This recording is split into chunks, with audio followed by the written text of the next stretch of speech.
Depois de contemplar angustiadamente o cadáver paterno, o jovem hebreu acompanhou a irmã de olhar ansioso até a porta de acesso a um dos vastos corredores da prisão. Jamais experimentara tão profunda emoção. Ao cérebro atormentado, acudiam-lhe os conselhos maternos, quando asseverava que a criatura, acima de tudo, devia amar a Deus. Jamais conhecera lágrimas tão amargas como aquelas que lhe fluíam em torrente do coração dilacerado. Como reaver a coragem e reorganizar o caminho? Desejou num relance romper as algemas, aproximar-se do pai inanimado, afagar-lhe os cabelos brancos e simultaneamente abrir todas as portas, correr no enlaço de Abigail, tomá-la nos braços para nunca mais se apartarem nas estradas da vida. Debalde se estorceu no tronco do martírio, porque em retribuição aos esforços, somente o sangue manava mais copioso das feridas abertas. Soluços dolorosos abalavam-lhe o peito, a cuja altura a túnica se fizera em rubros frangalhos. Abismado em si mesmo, finalmente foi recolhido a uma cela úmida, onde por 30 dias mergulhou o pensamento em profundas cogitações. Ao fim de um mês, as feridas estavam cicatrizadas, e um dos prepostos de Licínio julgou chegado o momento de encaminhá-lo a uma das galeras do tráfego comercial, onde se encontrava o questor interessado em assuntos lucrativos. O moço hebreu perdera o viço róseo das faces e o tom ingênuo da fisionomia carinhosa e alegre. A rude experiência dera-lhe uma expressão dolorosa e sombria. Vagava-lhe no semblante indefinível tristeza, e na fronte apontavam rugas precoces, nunciativa de velhice prematura. Nos olhos, porém, a mesma serenidade doce, oriunda da íntima confiança em Deus. Como outros descendentes da sua raça, sofrera o sacrifício pungente, todavia, guardara a fé como a auréola divina dos que sabem verdadeiramente agir e esperar. O autor dos Provérbios recomendara como imprescindível serenidade da alma em todas as flutuações da vida humana, porque dela procedem as fontes mais puras da existência, e Gesiel guardara o coração. Órfão de pai e mãe, cativo de verdugos cruéis, saberia conservar o tesouro da esperança e procuraria a irmã até os confins do mundo, se um dia conseguisse de novo o beijo da liberdade na fronte escravizada. Seguido de perto por sentinelas impiedosas, qual se fora um vagabundo vulgar, cruzou as ruas de Corinto até o porto, onde o internaram no porão infecto de uma galera adornada com o símbolo das águias dominadoras.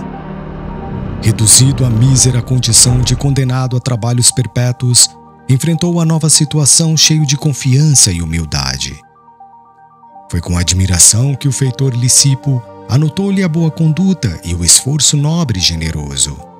Habituado a lidar com malfeitores e criaturas sem escrúpulos que não raro requeriam a disciplina do chicote, surpreendeu-se ao reconhecer no moço hebreu a disposição sincera de quem se entregava ao sacrifício sem rebeldias e sem baixeza. Manejando os remos pesados com absoluta serenidade, como quem se dava a uma tarefa habitual, sentia o suor abundante inundar-lhe a face juvenil, relembrando comovido os dias laboriosos da sua charrua amiga. Em breve, o feitor reconhecia nele um servo digno de estima e consideração, que soubera impor-se aos próprios companheiros com o prestígio da natural bondade que lhe transbordava a alma. Ai de nós! São raros os que resistem a esses remos malditos por mais de 4 meses. Exclamou um colega desalentado. Mas todo serviço é de Deus, amigo. E desde que aqui nos encontramos em atividade honesta e de consciência tranquila, devemos guardar a convicção de servos do Criador trabalhando em suas obras. Respondeu Gesiel altamente inspirado. Para todas as complicações da nova modalidade de sua existência, tinha uma fórmula conciliatória, harmonizando os ânimos mais exaltados. O feitor surpreendia-se com a delicadeza do seu trato e capacidade de trabalho, que se aliavam aos mais altos valores da educação religiosa recebida no lar. No bojo escuro da embarcação, sua firmeza de fé não se modificara. Dividia o tempo entre os labores rudes e as sagradas meditações. A todos os pensamentos sobrelevava a saudade do ninho familiar, com a esperança de rever a irmã algum dia, por mais que se lhe dilatasse o cativeiro. De Corinto, a grande embarcação aproara em Cefalônia e Nicópolis, de onde deveria regressar aos portos da linha de Chipre, depois de ligeira passagem pela costa da Palestina, consoante o itinerário organizado para aproveitar o tempo seco e tendo em vista que o inverno paralisava toda a navegação. Afeito ao trabalho, não lhe foi difícil adaptar-se à pesada faina de carga e descarga do material transportado, à manobra dos remos implacáveis e à assistência aos poucos passageiros, sempre que lhe requisitavam empréstimos, sob o olhar vigilante de Lisipo. Voltando de Cefalônia, a galera recebeu um passageiro ilustre. Era o jovem romano Sérgio Paulo, que se dirigia para a cidade de Cítium em comissão de natureza política. Com destino ao porto de Neapafos, onde alguns amigos o esperavam, o moço Patrício se constituiu desde logo, entre todos, alvo de grandes atenções. Dada a importância do seu nome e o caráter oficial da missão a ele cometida, o comandante Sérvio Carbo lhe reservou as melhores acomodações. Sérgio Paulo, entretanto, muito antes de aportarem novamente em Corinto, onde a embarcação deveria permanecer alguns dias em prosseguimento da rota pré-fixada, adoeceu com febre alta, abrindo-se-lhe o corpo em chagas purulentas. Comentava-se a Sorrelfa que nas cercanias de Cefalônia graçava uma peste desconhecida. O médico de bordo não conseguiu explicar a enfermidade e os amigos do enfermo começaram a retrair-se com indisfarçável escrúpulo. Ao fim de 3 dias, o jovem romano achava-se quase abandonado. O comandante, preocupado, por sua vez com a própria situação e receoso por si mesmo, chamou Lisipo, pedindo-lhe que indicasse um escravo dos mais educados e maneirosos, capaz de incumbir-se de toda assistência ao passageiro ilustre. O feitor designou Gesiel, incontinente, e na mesma tarde, o jovem hebreu penetrou no camarote do enfermo, com o mesmo espírito de serenidade que costumava testemunhar nas situações mais díspares e arriscadas. Sérgio Paulo tinha o leito em desalinho. Não raro levantava-se de súbito, no auge da febre que o fazia delirar pronunciando palavras desconexas e agravando com o movimento dos braços as chagas que sangravam em todo o corpo.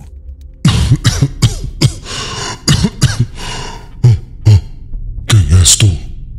Perguntou o doente em delírio, logo que enxergou a figura silenciosa e humilde do jovem de Corinto. Chamo-me Gesiel, o escravo que vos vem servir. E a partir daquele momento, consagrou-se ao enfermo com todas as reservas da sua afetividade. Com a permissão dos amigos de Sérgio, utilizou todos os recursos de que podia dispor a bordo, imitando a medicação aprendida no lar. Dias seguidos e longas noites, velou à cabeceira do ilustre romano, com devotamento e boa vontade. Banhos, essências e pomadas eram manipulados e aplicados com extrema dedicação, como se estivesse a tratar um parente íntimo e muito caro. Nas horas mais críticas da enfermidade dolorosa, falava-lhe de Deus, recitava trechos antigos dos profetas que trazia de cor, cumulando-o de consolações e carinho fraternal. Sérgio Paulo compreendeu a gravidade do mal que afastara os amigos mais caros e, no convívio daqueles dias, afeiçoou-se ao enfermeiro humilde e bom. Depois de alguns dias em que Gesiel conquistara plenamente a sua admiração e o seu reconhecimento pelos atos de inexcedível bondade, o doente entrou em rápida convalescência, com manifestações de geral alegria. Contudo, na véspera de regressar ao porão abafado, o jovem cativo apresentou os primeiros sintomas da moléstia desconhecida que graçava em Cefalônia. Após entender-se com alguns subordinados de categoria, o comandante chamou a atenção do patrício já quase restabelecido. Ele pediu aprovação para o projeto de lançar o jovem ao mar. Seria preferível envenenar os peixes antes que afrontar o perigo do contágio e arriscar tantas vidas preciosas, esclarecia Sérvio Carbo, com malicioso sorriso. O patrício refletiu um instante e exclamou a presença de Licípio, entrando os três a tratar do assunto. Qual a situação do rapaz? Perguntou o romano com interesse. O feitor passou a esclarecer que o jovem hebreu lhe viera com os outros homens capturados por Licínio Minúcio, por ocasião dos últimos distúrbios da Acaia. Licipo, que simpatizava extremamente com o jovem de Corinto, procurou pintar com fidelidade a correção da sua conduta, suas maneiras distintas, a benéfica influência moral que ele exercia sobre os companheiros, muitas vezes desesperados e insubmissos. Depois de longas considerações, Sérgio ponderou com profunda nobreza. Não posso admitir que Gesiel seja tirado ao mar com a minha aquiescência. Devo a esse escravo uma dedicação que equivale à minha própria vida. Conheço Licínio e, se necessário, poderei esclarecê-lo mais tarde sobre esta minha atitude. Não duvido que a peste de Cefalônia esteja trabalhando seu organismo, e por isso mesmo é que lhes peço a cooperação necessária a fim de que esse jovem fique de perto para sempre. Mas isso é impossível! Exclamou Sérvio, reticenciosamente. Por que não? Revidou o romano. Em que dia atingiremos o porto de Jope? Amanhã à noitinha. Pois bem, espero que vocês não se oponham aos meus planos. E tão logo alcancemos o porto, levarei Gesiel num bote até as margens, pretextando o ensejo de exercício muscular que preciso recomeçar. Aí então, lhe daremos liberdade. É um feito que se me impõe em obediência aos meus princípios. Mas, senhor, obtemperou o comandante indeciso. Não aceito quaisquer restrições, mesmo porque Licínio Minúcio é um velho camarada de meu pai. E continuou depois de refletir um momento. Não ias atirar o rapaz ao fundo do mar? Sim. Pois faze constar nos teus apontamentos que o escravo Gesiel, atacado de mal desconhecido, contraído em Cefalônia, foi sepultado no mar, antes que a peste contagiasse os tripulantes e passageiros. Para que o rapaz não se comprometa, instruí-lo-ei a respeito, dando-lhe umas tantas ordens terminantes. Além disso, noto-o bastante enfraquecido para resistir com êxito às crises culminantes da moléstia ainda em começo. Quem poderá garantir que ele resistirá? Quem sabe morrerá ao abandono no segundo minuto de liberdade? O comandante e o feitor trocaram um olhar inteligente de implícito acordo mútuo. Depois de longa pausa, Sérvio concordou, dando-se por vencido. Está bem. Seja. O moço patrício estendeu a mão aos dois e murmurou. Por obséquio ao meu dever de consciência, poderão sempre dispor em mim de um amigo.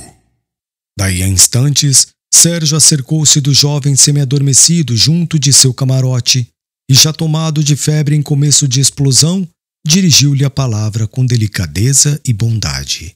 Gesiel, desejarias voltar à liberdade? Ah, senhor! Exclamou o jovem, reanimando o organismo com um raio de esperança. Quero compensar a dedicação que me dispensaste nos longos dias da minha enfermidade. Sou vosso escravo, senhor. Nada me deveis. Ambos falavam o grego, e refletindo subitamente na situação de futuro, o patrício interrogou. Sabes o idioma comum da Palestina? Sou filho de israelitas que me ensinaram a língua materna nos mais verdes anos. Então, não será difícil recomeçar a vida nessa província. E medindo as palavras como se temesse alguma surpresa contrária aos seus projetos, acentuou. Gesiel, Não ignoras que te encontras enfermo, talvez tão gravemente quanto eu há alguns dias. O comandante, atento à possibilidade de um contágio geral, dada a presença de numerosos homens a bordo, pretendia lançar-te ao mar. Contudo, amanhã de tarde chegaremos a Jope, e hei de valer-me dessa circunstância para devolver-te à vida livre. Não desconhece, todavia, que assim procedendo, estou a infringir certas determinações importantes que regem os interesses dos meus compatriotas, e é justo pedir-te sigilo do meu feito. Sim, senhor. Respondeu o rapaz extremamente abatido, tentando com dificuldade coordenar as ideias. Sei que dentro em pouco a enfermidade assumirá graves proporções. Dar-te-ei a liberdade, mas só o teu Deus poderá conceder-te a vida. Entretanto, caso te restabeleças, deverás ser um novo homem, com um nome diferente. Não desejo ser inculpado de traidor dos meus próprios amigos e devo contar com a tua cooperação. Obedecer-vos-ei em tudo, senhor. Sérgio lançou-lhe um olhar generoso e terminou. Pois bem, tomarei todas as providências. Dar-te-ei algum dinheiro para atenderes às primeiras necessidades e vestirás umas das minhas velhas túnicas, mas, tão logo seja possível, vai-te de Jope para o interior da província. O porto está sempre cheio de marinheiros romanos, curiosos e maleficientes. O enfermo fez um gesto de agradecimento, enquanto Sérgio se retirou para atender ao chamado de alguns amigos. No dia imediato à hora esperada, o casario palestinense estava à vista, e quando luziam os primeiros astros da noite, pequeno batel aproximava-se de local silencioso das margens, tripulado por 2 homens cujos vultos se perdiam na sombra. Derradeiras palavras de bom conselho e despedida, e o moço hebreu osculou comovidamente à destra do benfeitor, que voltou à galera apressado, de consciência tranquila. Mal não dera os primeiros passos, Gesiel sentou-se premido pelas dores gerais que lhe tomavam todo o corpo e pelo abatimento natural consequente à febre que o consumia. Ideias confusas dançavam-lhe no cérebro. Queria pensar na aventura da libertação, desejava fixar a imagem da irmã que haveria de procurar no primeiro ensejo, mas estranho torpor infirmava-lhe as faculdades, acarretando-lhe sonolência invencível.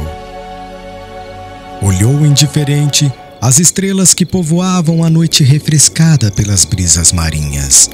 Reparou que havia movimento nas casas próximas, mas deixou-se fixar inerte no matagal a que se recolhera junto da praia.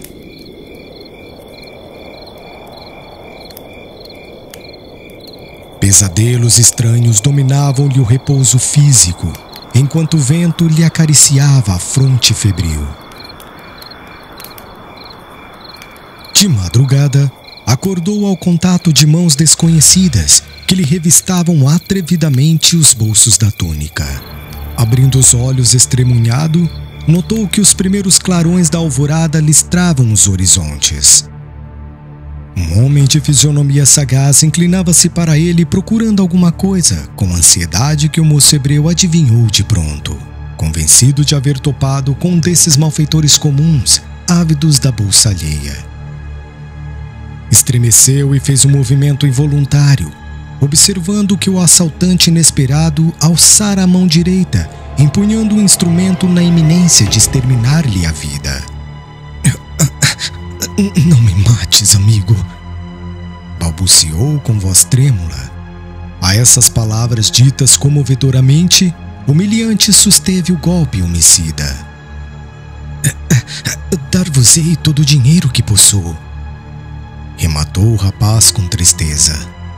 E vasculhando o bolso em que guardara o escasso dinheiro que lhe dera o patrício, tudo entregou ao desconhecido, cujos olhos fulguravam de cobiça e prazer. Num relance, aquela fisionomia contrafeita transformava-se no semblante risonho de quem desejava aliviar e socorrer. "Oh, sois excessivamente generoso", murmurava, apossando-se da bolsa recheada. O dinheiro é sempre bom quando com ele podemos adquirir a simpatia ou a misericórdia dos homens. O interlocutor fingiu não perceber o alcance filosófico daquelas palavras e asseverou: Vossa bondade, entretanto, dispensa concurso de quaisquer elementos estranhos para a conquista de bons amigos. Eu, por exemplo, me dirigi agora para o meu trabalho no porto, mas experimentei tanta simpatia pela vossa situação que aqui estou para quanto vos preste. Vosso nome? Irineu de Crotona, para vos servir. Respondeu o interpelado, visivelmente satisfeito com o dinheiro que lhe refartava o bolso. Meu amigo, estou enfermo e não conheço esta cidade de modo a tomar qualquer resolução. Podeis indicar-me algum albergue ou alguém que me possa prestar a caridade de um asilo? Irineu esboçou uma face de fingida piedade e respondeu: Pesa-me nada ter para colocar à disposição de vossas necessidades. E também não sei onde possa existir um abrigo adequado para receber-vos como se faz preciso. A verdade é que, para a prática do mal, todos estão prontos, mas para fazer o bem... Depois, concentrando-se por momentos, acrescentou: agora me lembro. Conheço umas pessoas que vos podem auxiliar. São os homens do caminho. Mais algumas palavras, Irineu prontificou-se a conduzi-lo ao conhecido mais próximo, amparando-lhe o corpo enfermo e vacilante. O sol caricioso da manhã começava a despertar a natureza com seus raios quentes e confortadores. Feita a reduzida caminhada por um atalho agreste, sustido pelo meliante arvorado em benfeitor, Gesiel parava à porta de uma casa de aparência humilde. Irineu entrou e de lá regressou com um homem idoso de semblante agradável que estendeu a mão cordialmente ao moço hebreu, dizendo: De onde vens, irmão? O rapaz admirou-se de tanta afabilidade e delicadeza num homem a quem via pela primeira vez. Por que lhe dava o título familiar reservado ao círculo mais íntimo dos que nasciam sob o mesmo teto? Por que me chamais de irmão, se não me conheceis? Interrogou comovido. Mas o interpelado, renovando o sorriso generoso, acrescentava: Somos todos uma grande família em Cristo Jesus. Gesiel não compreendeu. Quem seria aquele Jesus? Um novo Deus para os que desconheciam a lei? Reconhecendo que a enfermidade não lhe dava ensanchas a cogitações religiosas ou filosóficas, respondeu simplesmente: Deus vos recompense pela generosidade da acolhida. Venho de Cefalônia, tendo adoecido gravemente em viagem, e assim é que, neste estado, recorro à vossa caridade. Efraim, nosso amigo tem febre e o seu estado geral requer cuidados. Você, que é um dos bons homens do caminho, há de acolhê-lo com o coração dedicado aos que sofrem. Disse Irineu, dirigindo-se ao dono da casa. Efraim aproximou-se mais do jovem enfermo e observou: Não é o primeiro doente de Cefalônia que o Cristo envia à minha porta. Ainda anteontem, outro aqui surgiu com o corpo crivado de feridas de mau caráter. Aliás, conhecendo a gravidade do caso, pretendo logo à tarde levá-lo para Jerusalém. Mas é necessário ir tão longe? Perguntou Irineu com certo espanto. Somente lá temos maiores números de cooperadores. Esclareceu com humildade. Ouvindo o que diziam e considerando a necessidade de ausentar-se do porto em obediência às recomendações do patrício que se lhe mostrara tão amigo, restituindo-o à liberdade, Gesiel dirigiu-se a Efraim num apelo humilde e triste. Por quem sois? Levai-me para Jerusalém convosco, por piedade. O interpelado, evidenciando natural bondade, anuiu sem maior estranheza. Irás comigo. Abandonado por Irineu aos cuidados de Efraim, o doente recebeu carinhos de um verdadeiro amigo. Não fosse a febre, e teria travado com o irmão um conhecimento mais íntimo, procurando conhecer minuciosamente os nobres princípios que o levavam a estender-lhe a mão protetora. Contudo, mal conseguiu manter-se de pensamento vigilante sobre si mesmo, a fim de elucidar as suas interrogações carinhosas, medicando-se convenientemente. Ao crepúsculo, aproveitando a frescura da noite, uma carroça cuidadosamente velada por um toldo de pano barato saía de Jope, com destino a Jerusalém. Caminhando cuidadoso para não esfalfar a pobre Alimária, Efraim transportava os 2 enfermos à cidade próxima, buscando os recursos indispensáveis. Descansando aqui e ali, somente na manhã seguinte o veículo parou à porta de um casarão de grandes proporções, aliás, paupérrimo, em sua feição exterior. Um rapaz de semblante alegre veio atender ao recém-vindo, que o interpelou com intimidade. Urias, poderá dizer-me se Simão Pedro está? Está sim. Poderá chamá-lo em meu nome? Vou já. Acompanhado de Tiago, irmão de Levi, Simão apareceu e recebeu o visitante com efusivas demonstrações de carinho. Efraim esclareceu o motivo da sua presença. 2 desamparados do mundo requeriam auxílio urgente. Mas é quase impossível. Estamos com 49 acamados. Atalhou Tiago.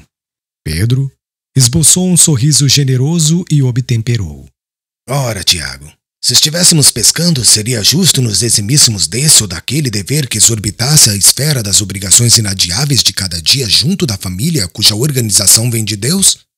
Mas agora o mestre nos legou o trabalho de assistência a todos os seus filhos no sofrimento. Presentemente, nosso tempo se destina a isso. Vejamos, pois, o que é possível fazer. E o bondoso apóstolo adiantou-se para acolher os 2 infelizes. Desde que viera do Tiberíades para Jerusalém, Simão transformara-se em célula central de grande movimento humanitarista. Os filósofos do mundo sempre pontificaram de cátedras confortáveis, mas nunca desceram ao plano da ação pessoal ao lado dos mais infortunados da sorte. Jesus renovara com exemplos divinos todo o sistema de pregação da virtude. Chamando a si os aflitos e os enfermos, inaugurara no mundo a fórmula da verdadeira benemerência social. As primeiras organizações de assistência ergueram-se com o esforço dos apóstolos ao influxo amoroso das lições do Mestre. Era por esse motivo que a residência de Pedro, doação de vários amigos do caminho, regurgitava de enfermos e desvalidos sem esperança. Eram velhos a exibirem úlceras asquerosas, procedentes de Cesareia, loucos, que chegavam das regiões mais longínquas, conduzidos por parentes ansiosos de alívio. Crianças paralíticas da Idumeia nos braços maternais, todos atraídos pela fama do profeta Nazareno, que ressuscitava os próprios mortos e sabia restituir tranquilidade aos corações mais infortunados do mundo. Natural era que nem todos se curassem, o que obrigava o velho pescador a agasalhar consigo todos os necessitados com carinho de um pai.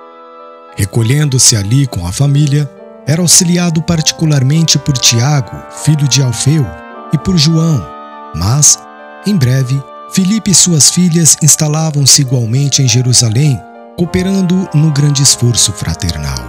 Tamanho movimento de necessitados de toda sorte que há muito Simão não mais podia entregar-se a outro mister no que concerne à pregação da boa nova do reino.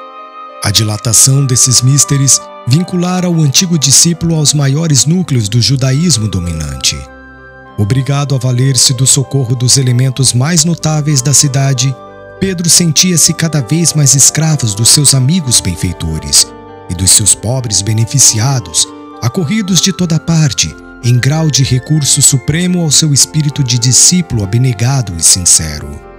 Atendendo às solicitações confiantes de Efraim, providenciou para que ambos os enfermos fossem instalados na sua casa pobre. Gesiel ocupou o leito asseado e singelo, em estado de completa inconsciência, no delírio da febre que o prostrava. Suas palavras desconexas, entretanto, revelavam tão exato conhecimento dos textos sagrados que Pedro e João se interessaram de modo especial por aquele jovem de faces macilentas e tristes. Mormente Simão passava longas horas entretido em ouvi-lo, anotando-lhe os conceitos profundos, embora filhos da exaltação febril. Decorridas 2 semanas exaustivas, Gesiel melhorou.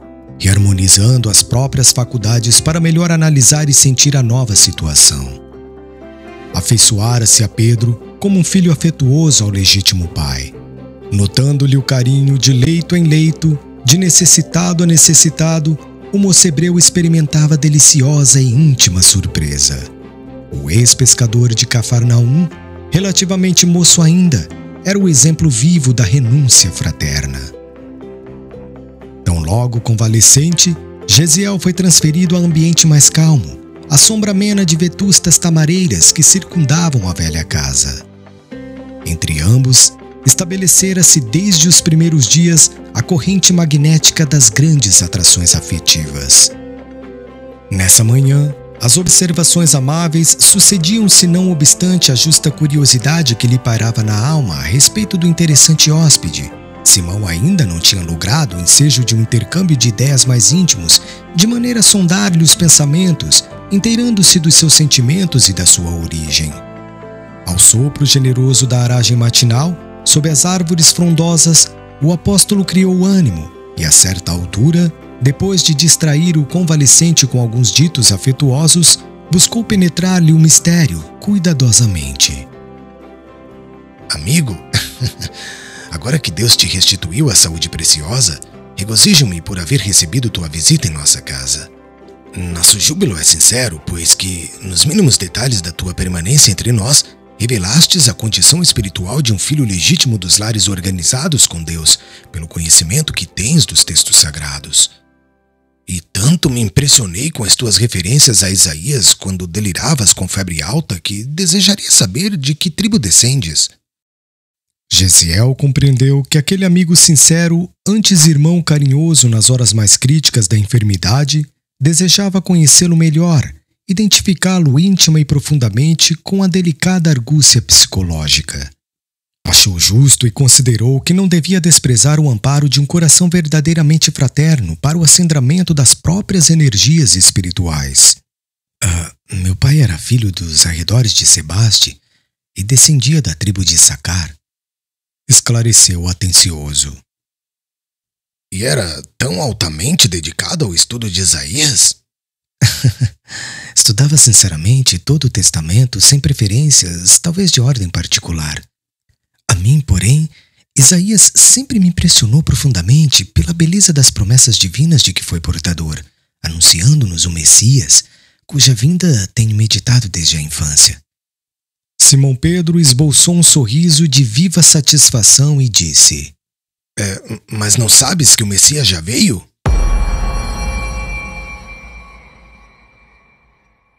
Gesiel teve um brusco sobressalto na cadeira improvisada. Que dizeis? Inquiriu ansioso. Nunca ouvistes falar em Jesus de Nazaré? Embora recordasse vagamente as palavras ouvidas de Efraim, declarou: Nunca. Pois o profeta Nazareno já nos trouxe a mensagem de Deus para todos os séculos. E Simão Pedro, olhos acesos na chama luminosa dos que se sentem felizes ao recordar um tempo venturoso, falou-lhe da exemplificação do Senhor, traçando uma perfeita biografia verbal do Mestre Sublime. Em traços de forte colorido, lembrou os dias em que o hospedavam no seu tugúrio à margem do Genezaré, as excursões pelas aldeias vizinhas, as viagens de barca de Cafarnaum aos sítios marginais do lago.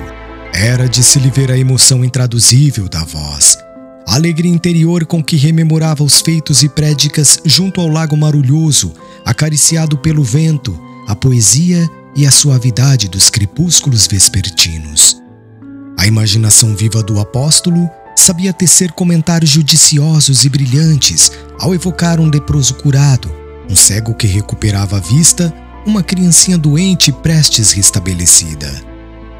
Gesiel bebia-lhe as palavras inteiramente empolgado, como se houvesse encontrado um mundo novo. A mensagem da Boa Nova penetrava-lhe o espírito desencantado como um bálsamo suave. Quando Simão parecia prestes a terminar a narrativa, não pôde conter-se e perguntou: E o Messias? Onde está o Messias? há mais de 1 ano, foi crucificado aqui mesmo em Jerusalém, entre os ladrões.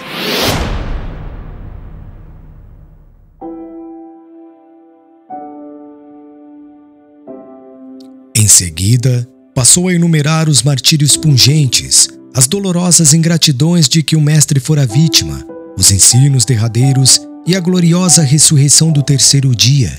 Depois, falou dos primeiros dias do apostolado, dos acontecimentos do Pentecostes e das últimas aparições do Senhor no cenário sempre saudoso da Galiléia distante.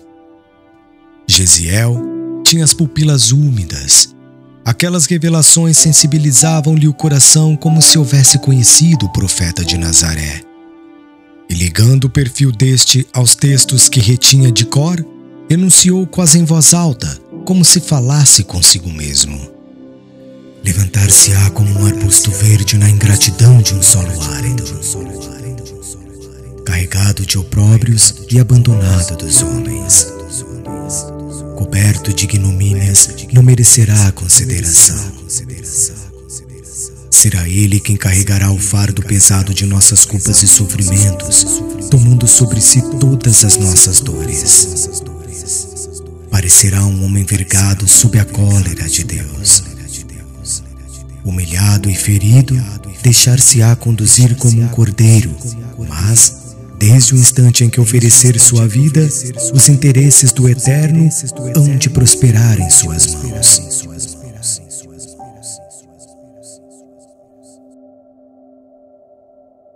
Simão, admirado de tanto conhecimento dos sagrados textos, terminou dizendo: Vou buscar-te os textos novos. São anotações de Levi sobre o Messias redivivo. E em breves minutos, o apóstolo lhe punha nas mãos os pergaminhos do Evangelho.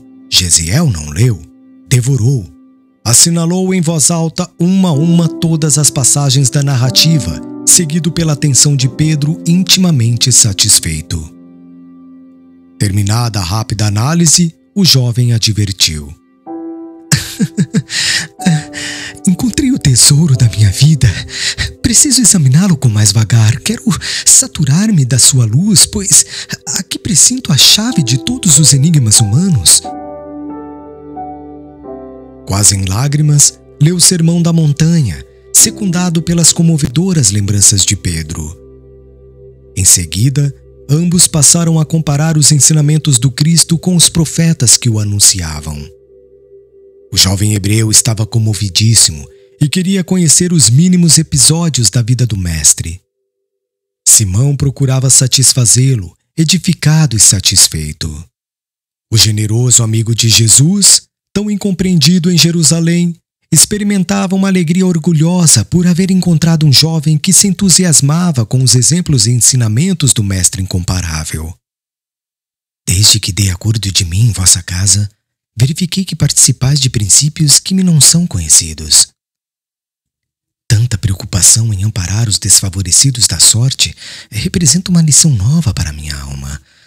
Os doentes que vos abençoam, qual faço agora, são tutelados desse Cristo que eu não tive a ventura de conhecer. O Mestre amparava todos os sofredores e nos recomendou que o mesmo fizéssemos em seu nome. Esclareceu o apóstolo enfaticamente. De acordo com as instruções do Levítico, toda cidade deve possuir longe de suas portas um vale, destinado aos leprosos e pessoas consideradas imundas. Entretanto, Jesus nos deu um lar no coração daqueles que o seguem. O Cristo nos trouxe a mensagem do amor. Completou a lei de Moisés inaugurando um novo ensinamento.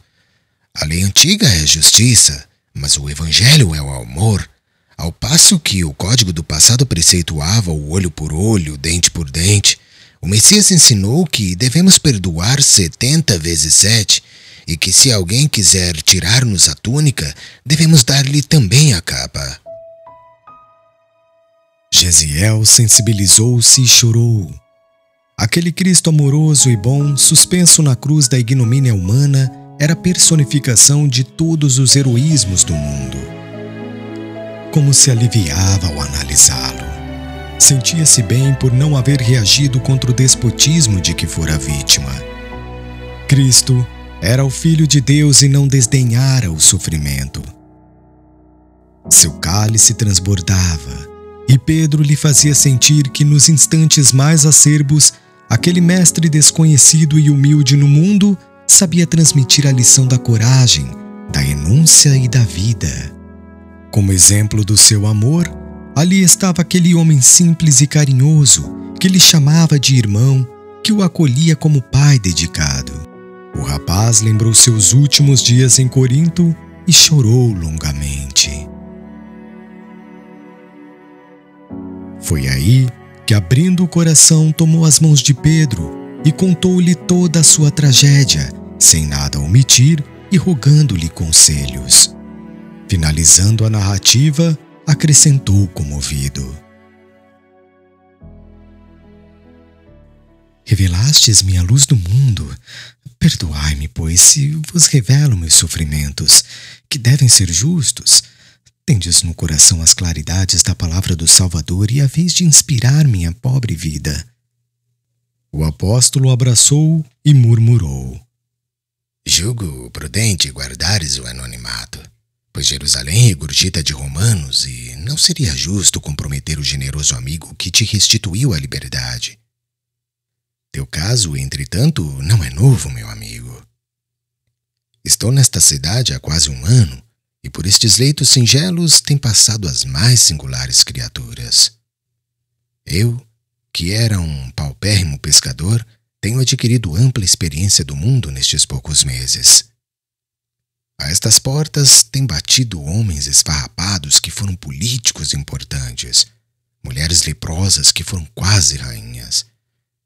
Em contato com a história de tantos castelos desmoronados no jugo das vaidades mundanas, agora reconheço que as almas necessitam do Cristo acima de tudo. Essas explicações singulares constituíam um conforto para Gesiel, que interrogou agradecido: E achais que vos poderia servir em alguma coisa? Eu, que era cativo dos homens, desejaria escravizar-me ao Salvador, que soube viver e morrer por todos nós. Serás meu filho, doravante, exclamou Simão num transporte de júbilo. E já que preciso reformar-me em Cristo, como me chamarei? Perguntou Gesiel com olhos fulgurantes de alegria. O apóstolo refletiu algum tempo e falou: Para que não te esqueças da Acaia, onde o Senhor se dignou de buscar-te para o seu ministério divino, eu te batizarei no credo novo com o nome grego de Estevão. Consolidaram-se ainda mais os laços de simpatia que os aproximavam desde o primeiro instante, e o moço jamais olvidaria aquele encontro com Cristo à sombra das tamareiras aureoladas de luz. Durante 1 mês, Gesiel, agora conhecido por Estevão, absorveu-se no estudo de toda a exemplificação e ensinos do Mestre, que não chegara a conhecer de modo direto. A casa dos apóstolos em Jerusalém apresentava um movimento de socorro cada vez maior aos necessitados, requerendo vasto coeficiente de carinho e dedicação. Eram loucos a chegarem de todas as províncias, anciães abandonados, crianças esquálidas e famintas. Não só isso. À hora habitual das refeições, extensas filas de mendigos comuns imploravam a esmola da sopa. Acumulando as tarefas com ingente sacrifício, João e Pedro, com o concurso dos companheiros, haviam construído um pavilhão modesto, destinado aos serviços da igreja, cuja fundação iniciavam para difundir as mensagens da Boa Nova. A assistência aos pobres, entretanto, não dava tréguas ao labor das ideias evangélicas. Foi quando João considerou desarrazoado que os discípulos diretos do Senhor menosprezassem a sementeira da palavra divina e despendessem todas as possibilidades de tempo no serviço do refeitório e das enfermarias, visto que dia a dia multiplicava o número de doentes e infelizes que recorriam aos seguidores de Jesus como a última esperança para os seus casos particulares. Haviam enfermos que batiam à porta, benfeitores da nova instituição que requeriam situações especiais para os seus protegidos, amigos que reclamavam providências a favor dos órfãos e das viúvas. Na primeira reunião da Igreja Humilde, Simão Pedro pediu então que nomeassem 7 auxiliares para o serviço das enfermarias e dos refeitórios, resolução que foi aprovada com geral aprazimento. Entre os 7 irmãos escolhidos, Estevão foi designado com a simpatia de todos. Começou para o jovem de Corinto uma vida nova. Aquelas mesmas virtudes espirituais que iluminavam a sua personalidade e que tanto haviam contribuído para a cura do patrício que o restituíra à liberdade, difundiam entre os doentes e indigentes de Jerusalém os mais santos consolos. Grande parte dos enfermos recolhidos ao casarão dos discípulos recobrou a saúde. Velhos desalentados encontravam bom ânimo sob a influência da sua palavra inspirada na fonte divina do Evangelho. Mães aflitas buscavam-lhe o conselho seguro. Mulheres do povo, esgotadas pelo trabalho e angústias da vida, ansiosas de paz e consolação, disputavam o conforto da sua presença carinhosa e fraterna. Simão Pedro não cabia em si de contente em face das vitórias do filho espiritual. Os necessitados tinham a impressão de haver recebido um novo arauto de Deus para alívio de suas dores. Em pouco tempo, Estevão tornou-se famoso em Jerusalém pelos seus feitos quase miraculosos. Considerado como escolhido do Cristo, sua ação resoluta e sincera regimentara em poucos meses as mais vastas conquistas para o Evangelho do amor e do perdão. Seu nobre esforço não se limitava à tarefa de mitigar a fome dos desvalidos. Entre os apóstolos galileus, sua palavra resplandecia nas pregações da igreja, iluminada pela fé ardente e pura. Quando quase todos os companheiros, a pretexto de não ferirem velhos princípios estabelecidos, deixavam de ampliar os comentários públicos para além das considerações agradáveis ao judaísmo dominante, Estevão apresentava à multidão desassombradamente o Salvador do mundo na glória das suas revelações divinas, indiferentes às lutas que iria provocar, comentando a vida do Mestre com o seu verbo inflamado de luz. Os próprios discípulos surpreendiam-se com a magia das suas profundas inspirações.